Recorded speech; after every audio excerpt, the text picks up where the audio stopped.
Welcome everyone, my name is Shivam and I am a proud KV teacher. और इस channel पर हम आपसे एजुकेशनल कंटेंट और केवी से रिलेटेड अपडेट्स शेयर करते हैं। कंप्यूटर की आपको PYQs की 2 वीडियोस मिल चुकी हैं और ये तीसरी वीडियो है जिसमें हम आगे कुछ और इम्पोर्टेंट टॉपिक्स को पढ़ने वाले हैं। ये वीडियो आपके लिए बहुत अच्छी होने वाली है, लेकिन वीडियो शुरू करने से पहले मैं आपको बताना चाहता हूँ कि आप टेलीग्राम चैनल जो है मेरा, उससे और मेरी टीचमेंट ऐप, उस ऐप से कनेक्ट हो जाइए ताकि आपको रेगुलर मॉक टेस्ट मिले और अपडेट मिलती रहे। और इसके अलावा आप मुझसे जुड़े रहें। इस पर आप क्वेरीज भी पूछ सकते हैं, आपकी हेल्प करने की पूरी कोशिश की जाएगी। चलिए वीडियो को शुरू करते हैं। देखिए, थोड़ा आपको ऑडियो क्वालिटी से कंप्रोमाइज़ करना पड़ेगा। मेरे पास टूल्स की कोई कमी नहीं है, सारे टूल्स हैं, बट थोड़ा सा यूज़ करने में समस्या हो रही है इस समय। और शादियों का सीज़न चल रहा है, बहुत सारा ज़्यादा शोर होता है। इवन माइक का यूज़ करने के बावजूद भी वो वर्क नहीं कर पा रहा प्रॉपरली।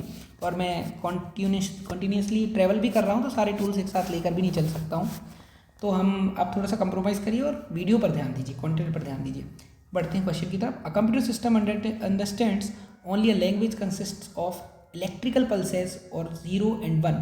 तो कंप्यूटर केवल डिजिटल सिग्नल्स को समझ पाता है 0 और 1 के फॉर्म में, इलेक्ट्रिकल सिग्नल्स को। तो उसको हम क्या बोलते हैं, उस भाषा को सामान्य तौर पर पॉपुलरली हम क्या कहते हैं, उसको हम बोलते हैं बाइनरी लैंग्वेज। बाइनरी हम बात कर चुके हैं। बाइनरी मतलब जो 2 डिजिट्स पर काम करता है ना। चलिए आगे बढ़ते, इसको ज़्यादा एक्सप्लेन करने की आवश्यकता नहीं है।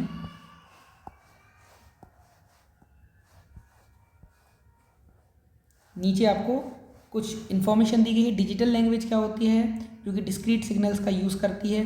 Binary language machine level language होती है, जो 0 और 1 का यूज़ करती है। और इंस्ट्रक्शनल लैंग्वेज क्या होती है, जो कि कमांड करती है, commands that control hardware operations. मतलब वो लैंग्वेज जो हार्डवेयर ऑपरेशन है उनको कंट्रोल करती है, इस तरह की कमांड देती है, इंस्ट्रक्शनल लैंग्वेज कहलाती है। प्रोग्रामिंग लैंग्वेज आप जानते हैं, human readable code to create software. कोई सॉफ्टवेयर बनाना तो भाई इंसान तो 0 1 0 1 समझ नहीं पाएगा ना, तो इंसान अपनी लैंग्वेज में जो है वो कोड करेगा, फिर कंप्यूटर को समझाएगा, है ना। उसके लिए अलग अलग सॉफ्टवेयर से अलग अलग चीज़ों का यूज़ होता है। इंसान जो लैंग्वेज का यूज़ करता है वो प्रोग्रामिंग लैंग्वेज कहलाती है, जैसे C++ हो गया, पाइथन हो गया, जावा हो गया। Next question, which of the following groups of devices are only output. केवल आउटपुट डिवाइसेस, है ना, कौन सी केवल आउटपुट यंत्र हैं। तो मॉनिटर, हाँ आउटपुट देता है। कीबोर्ड, अरे हम कीबोर्ड से तो इनपुट देते हैं, है ना, हम कंप्यूटर को इन्फॉर्मेशन देते हैं। प्रिंटर, आउटपुट मिलता है। स्कैनर, स्कैनर से तो हम कंप्यूटर को इनपुट देते हैं ना, स्कैन करते हैं तो कंप्यूटर को कोई इन्फॉर्मेशन दी। प्रिंटर, बिल्कुल हमें आउटपुट मिलता है। स्पीकर, आउटपुट मिलता है, हमें सुनाई दे रहा है ना, जो कंप्यूटर बजा रहा है, जो दे रहा है आपको। प्रिंटर प्रिंट करके दे रहा है। लेकिन माइक्रोफोन, हम कंप्यूटर को आउटपुट दे रहे हैं, जैसे मैं माइक्रोफोन से बोल रहा हूँ तो आपको सुनाई दे रहा है, लेकिन आप सुन स्पीकर से रहे हो। स्पीकर आउटपुट हुआ, लेकिन मेरी आवाज़ अंदर जा रही है माइक्रोफोन के थ्रू, इनपुट हुआ। तो एक ही ऑप्शन बचा हमारे पास, क्या, मॉनिटर, प्रिंटर और speaker. So D will be the right answer. Next question है कि कंप्यूटर टर्मिनोलॉजी में MBPS क्या है। MBPS मतलब होता है मेगा बाइट पर सेकंड, MB पर सेकंड, है ना। जो हमारी MBPS स्पीड होती है ना इंटरनेट की, is one of the popular units of, किसकी यूनिट है ये, वीडियो क्वालिटी की यूनिट है कि इंटरनेट की यूनिट है, या फिर प्रिंटर स्पीड की यूनिट है, या फिर इमेज रिजोल्यूशन। तो फिर इंटरनेट की स्पीड है ना, आपके पास वाईफाई लगा होगा, उसकी स्पीड क्या है आप कमेंट पे लिखिए। वीडियो क्वालिटी की क्या यूनिट होती है, प्रिंटर स्पीड। प्रिंटर स्पीड है जो उसको PPM, पेजेस पर मिनट में मापते हैं, पेजेस पर मिनट, या फिर CPS होता है शायद, CPS, कैरेक्टर पर सेकंड, कितने सेकंड में, 1 सेकंड में कितने कैरेक्टर्स प्रिंट कर लेता है, या फिर पेजेस पर मिनट, 1 मिनट में कितने पेज प्रिंट कर लेता है, ऐसी कुछ और होता है। और इंटरनेट स्पीड आपको पता है, वीडियो क्वालिटी, इमेज रिजोल्यूशन भी आपको पता है, वीडियो क्वालिटी को पिक्सल में, तो आगे कुछ जानकारी मिलेगी आपको। हाँ, ये लिखा हुआ है प्रिंटर स्पीड जो है वो रेट जिस पर प्रिंटर आउटपुट प्रोड्यूस कर रहा है ना, इसको हम PPM में, मतलब पेजेस पर मिनट, या फिर कैरेक्टर्स पर सेकंड में, CPS में मेजर करते हैं। वीडियो क्वालिटी कैसे मेजर करते हैं, अगर आपको रिजोल्यूशन मेजर करना है तो वो पिक्सल से बताएंगे, जैसे इस वीडियो की क्वालिटी ये है ना। अगर आपको फ्रेम रेट मेजर करना है कि कितने फ्रेम्स, तो FPS, फ्रेम पर सेकंड, है ना। जितने फ्रेम्स ज़्यादा होंगे वीडियो उतनी अच्छी होगी। बाइट रेट मतलब जो वीडियो बनेगी वो पर सेकंड कितना डेटा ट्रांसफ़र हो रहा है, जितना बाइट रेट ज़्यादा उतनी बेटर क्वालिटी होगी उस वीडियो की। कलर डेप्थ, बिट्स पर, इसकी ज़्यादा ज़रूरत नहीं है, ये 3 चीज़ें आप थोड़ा बहुत ध्यान रख सकते हैं। आगे बढ़ते हैं। In computers AI stands for, computer में AI क्या है, AI सबको पता है, आर्टिफिशियल इंटेलिजेंस। 1024 MB किसके बराबर होता है? तो सोचिए आपने मेरी पुरानी वीडियो देख ली है। अगर आपने पुरानी वीडियो देख ली है तो इस क्वेश्चन का आंसर करने योग्य आप अभी से हो चुके हैं। तो आप खुद सोचिए कि अगर सारी वीडियोस कंप्यूटर की देखेंगे तो आप पेपर में कंप्यूटर को आसानी से सॉल्व कर पाएंगे। तो 1 MB से बनता है 1024 MB से बनता है 1 GB। Okay, which of the following is not an example of operating system? क्या ऑपरेटिंग सिस्टम नहीं है? तो देखिए 3 सेट हमने यूज़ किए, हर सेट में इसी तरह का एक प्रश्न देखने को जरूर मिला है। तो पेपर क्या अलग से बनाएगा? कुछ और अलग से तो बना नहीं देगा, है ना। तो आपको वही चीज़ें बार बार पढ़नी है। अगर आपने अच्छे से पढ़ ली तो आपसे ये क्वेश्चन जो हैं एग्जाम में बन जाएंगे। तो एप्पल iOS बिल्कुल ऑपरेटिंग सिस्टम है, गूगल का Android operating system, Windows PC जिस पर चलता है ऑपरेटिंग सिस्टम है, लेकिन एडोबी एक्रोबेट रीडर ये तो PDF को रीड करता है ना। तो ये कोई क्या नहीं है, ऑपरेटिंग सिस्टम नहीं है, ये तो एक एप्लीकेशन सॉफ्टवेयर है, ऐप। हमेशा वो यही करेंगे, आपके साथ ऑपरेटिंग सिस्टम के बीच में कहीं कोई एक ऐप घुसेड़ देंगे, है ना। तो यही आंसर होगा, इसका आंसर होगा option.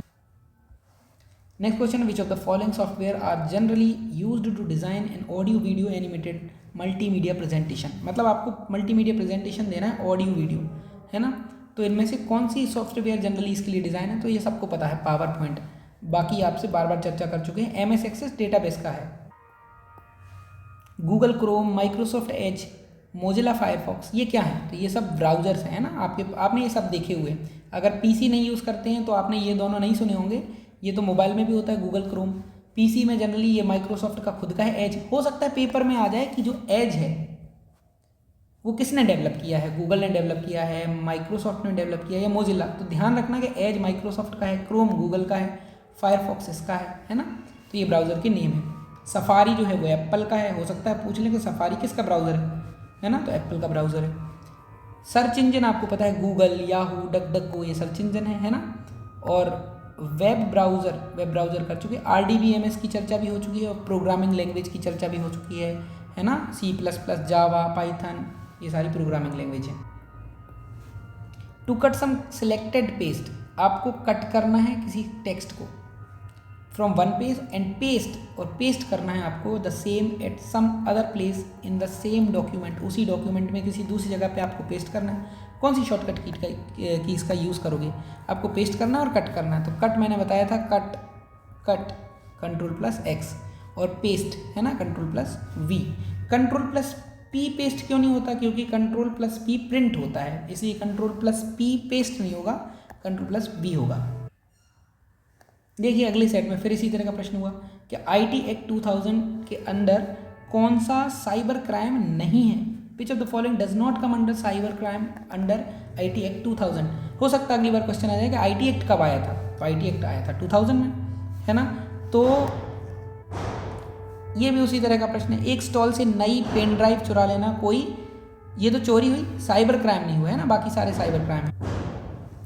Identify the type of network, आपको नेटवर्क का टाइप आइडेंटिफाई करना है। When two departments of an organization, कोई ऑर्गेनाइजेशन के 2 डिपार्टमेंट हैं, जैसे मान लीजिए आपका स्कूल है और स्कूल में एक एग्जाम डिपार्टमेंट है जो एग्जाम देखता है, यहाँ एडमिशन डिपार्टमेंट दूसरा रूम है जो एडमिशन देखता है, दोनों को नेट चाहिए, है ना। Station at different rooms on the same floor of the same building are connected together through wired medium to share some important data information. इसको हम क्या बोलते हैं? तो इसको हम लैन बोलते हैं। एक ही इमारत का एक ही फ्लोर है, उस पर 2 अलग अलग रूम में 2 अलग अलग डिपार्टमेंट काम कर रहे हैं।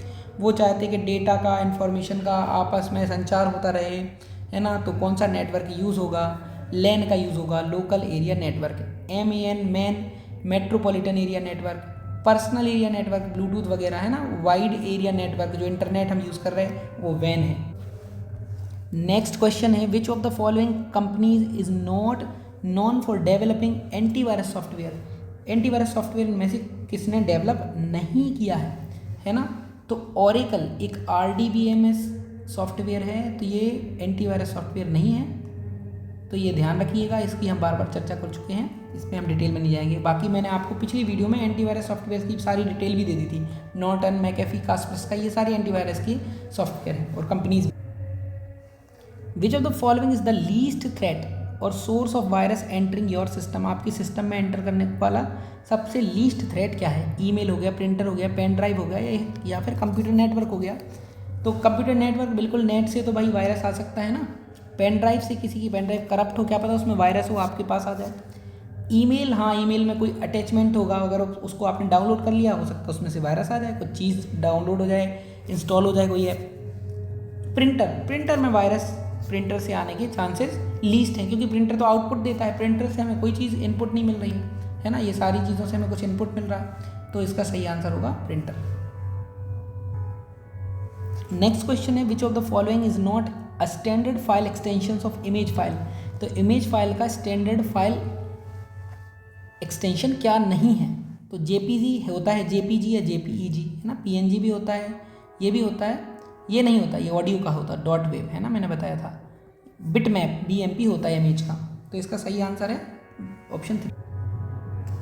यहाँ सारे के सारे आपको इमेज एक्सटेंशन फाइल दी गई हैं, इनको ध्यान से थोड़ा सा देख लीजिएगा, काम में आएंगी। ये देखो एप्पल में आती है, जैसे HEIF, कोई भी एप्पल में फ़ोटो खींचेगा तो आप उसकी फ़ोटो पे डिटेल्स में जाके एक्सटेंशन देखेंगे तो आपको ये एक्सटेंशन दिखेगा।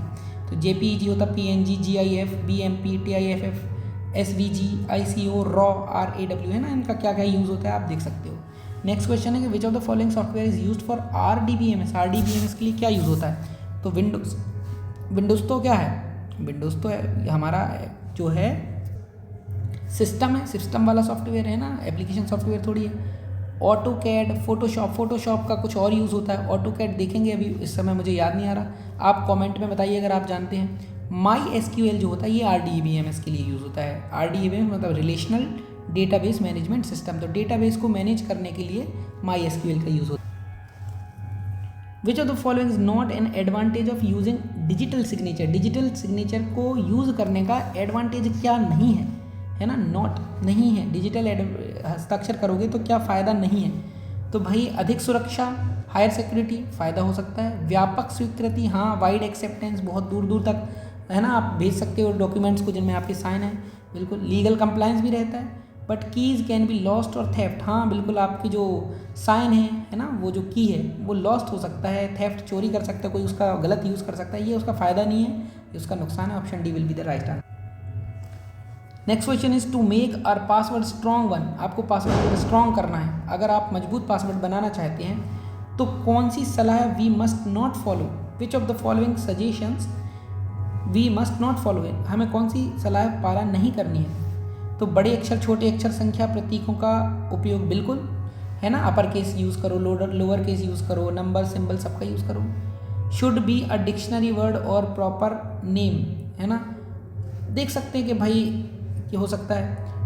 Shouldn't contain a phone number और इम्पोर्टेंट डेट, कोई इंपॉर्टेंट डेट कंटेन नहीं करना चाहिए, ये भी सही बात एक तरह से नहीं होना चाहिए। Significantly different from your previous password, previous password से थोड़ा सिग्निफिकेंटली अलग होना चाहिए, ये भी सही बात है, ये भी सही बात है, ये भी सही बात है ना। लेकिन आप कह रहे कि डिक्शनरी का वर्ड हो या फिर प्रॉपर नेम हो, ये गलत बात है ना, ये सजेशन हमें फॉलो नहीं करना है। Option B will be the right answer.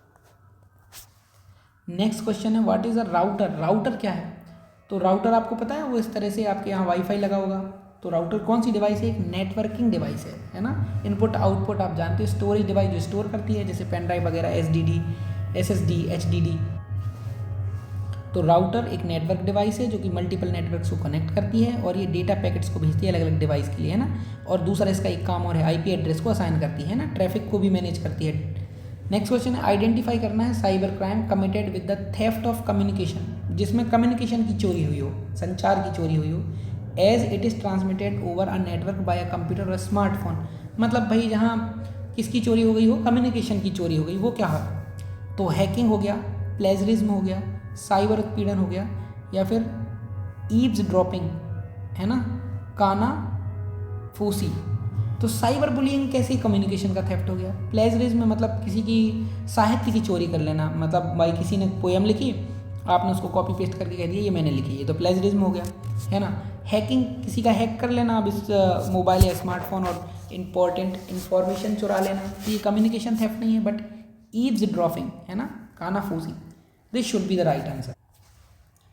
Eavesdropping का मतलब होता है secretly listening to private communication, private communication को सुनना। इन इंटरनेट टर्मिनोलॉजी HTTPS का क्या मतलब है? तो इसकी हम चर्चा पहले कर चुके हैं, हाइपर टेक्स्ट ट्रांसफर प्रोटोकॉल, और S का मतलब होता है सिक्योर। तो यहाँ हमारे जो PY की सीरीज की 3rd वीडियो है उसके क्वेश्चंस फिनिश हुए। ये वीडियो थोड़ी सी छोटी थी क्योंकि हमने इस जो 2 पेपर थे, पहले हम 2 पेपर को एक साथ सॉल्व करते थे, हमने इनको अलग अलग सॉल्व किया है, तो कम क्वेश्चंस थोड़े सॉल्व हुए हैं। और अगली वाली वीडियो जो होगी वो थोड़ी सी लंबी रखेंगे हम, ताकि एक ही बार में बहुत सारे क्वेश्चंस को सॉल्व कर पाएँ। अगर आपको किसी भी प्रकार की क्वेरी है तो टेलीग्राम चैनल से जुड़ जाइए। कमेंट आपको लिंक आपको कमेंट सेक्शन में भी मिल जाएगी, पिन कमेंट में, और डिस्क्रिप्शन में भी मिल जाएगी।